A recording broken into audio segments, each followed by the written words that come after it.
I got nowhere to run. What do? I can't pull out my tool. I don't have time.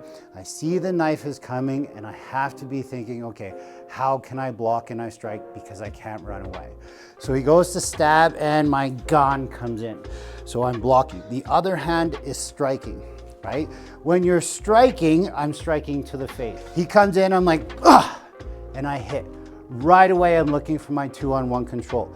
I'm being stabbed, my hand and my elbow control. That's called a bar and catch or double catch technique. The dummy can be used for a lot of things, but don't think it's gonna be this fable kung fu story of, hi-ya, I do this, and hi-ya, I do this. I'm learning to move my hands together as one unit. Wing Chun be used in a self-defense altercation versus a knife? In my opinion, yes, and I'm gonna tell you why. So in the first section, bang, bong, here's what I'm using here, okay? It's a low block to a low line punch or thrust. My hand strikes up top. If you're hardcore like me, boom, punch with your knuckles. If you have little baby hands, go ahead and use your palm strike, okay? This is also seen in the second section, so that means it must be good. It's doing the same thing. So what is the key here? Simultaneous defense and offense at the same time, aka Ganda. So how do we use this? If you guys know me and we're talking about a knife attack, I'm a big 2-on-1 advocate. I'm being stabbed, my hand and my elbow control. That's called a bar and catch or double catch technique. All of those are fantastic. But the thing here is the knife has been presented already. So let's say Eric's out of range. So I'm here and I'm like, man, I got nowhere to run. What do? I can't pull out my tool. I don't have time. I see the knife is coming and I have to be thinking, okay, how can I block and I strike because I can't run away? So he goes to stab and my gun comes in. This is what I love about Wing Chun is it covers the center line. So I'm really trying to create something that moves away from my body. So if this is coming in and if I cover the center, I'm not blocking it away where he can come up and slash. If he does that, boom, I'm in trouble, right? If he does that, I have to come around and now worry about something else.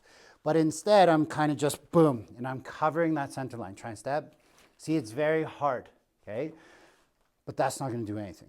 You guys know that. If they prison machine, or really what's going to happen is it's going to block low, he's going to go high, right? It's just simple understanding of if one thing doesn't work, you're going to try another one. So I have to strike at the same time. So as the thrust comes, I do a downward block, right? It can be here, it can come out. I don't really care. I don't care if you guys do good Wing Chun or not. I care if you don't get stabbed. So I'm blocking. The other hand is striking, right? When you're striking, I'm striking to the face, right? Okay, well, where on the face do I strike? If you don't train martial arts, hit with your palm so that you can still go to work the next day, but if your life's in danger, who cares? Break your hand, right? You can punch, I'm aiming for the nose. Really what I personally aim for is the center of his body, right? If I try and get super picky and like, I'm gonna poke out his eyes. Yeah, sure, that might work, but what if you miss? Right? Now you're in trouble. Aim for the center, aim for kind of the mouth area of the jaw, so maybe it moves him, but nothing's a guarantee. So now enter in the rest of my training. He's from outside of range, please. He comes in, I'm like, ugh, and I hit. Right away, I'm looking for my 2-on-1 control. If my hand is here, maybe it looks like this.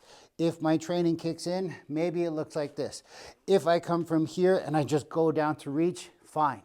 But all in that time, he's going to be retracting and trying again. That's why I like my bar and catch. So I'm going into him and I'm controlling that elbow.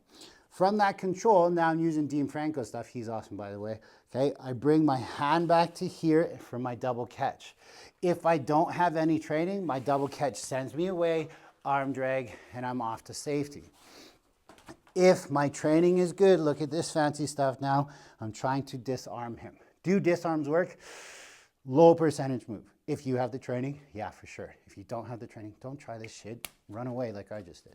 So I'm here, I'm peeling it away. Notice the blade is facing him. I'm not holding on, hold on tight. So if this is too hard and you're too weak to grab this, perfect, move them away. If he's stronger, be stronger, right? Perfect, it sends me away, right? So it's really control, control, And now this is all up to you. If you have the training, disarm, hiya, no, don't stab him, right? But from the beginning, he comes in, boom, simultaneous burst and strike. There's my Wing Chun training. He goes to retract, boom, there's my control, my Filipino martial arts training, right? He keeps trying to stab. We're in the fight. I'm here. I'm controlling. I don't like the disarm yet. I'm like, what do I do? What do I do? I need to run away to safety, right? So the dummy can be used for a lot of things, but don't think it's going to be this fable kung fu story of, hiya, I do this, and hiya, I do this. I'm learning to move my hands together as one unit. So from my first section training, I'm here, I'm here. Now, low hand block, upper hand can strike, I can find connection, I can do a whole bunch of stuff from here. So go by Jung, play with your wood, stay safe. Thanks for watching the video. You're obviously very dedicated towards your practice of self-defense, but there's only so much that you can learn from a quick couple-minute videos, and this is why the Budo brothers and I spent some serious time and effort and put together a very, very high-quality product available on budobrothers.com. It covers all the ranges of martial arts and everything that you need to do in order to be better at your self-defense. But what it also does is it walks you through how to train it by yourself, how to train it with a partner, so that you're actually building the skills and the attributes needed for self-defense. Yes, watching the quick videos and the shorts can do a lot, but if you really want to take a deep dive and learn a lot about self-defense, this is why we made this course for you. So make sure you train your ass off. Stay safe.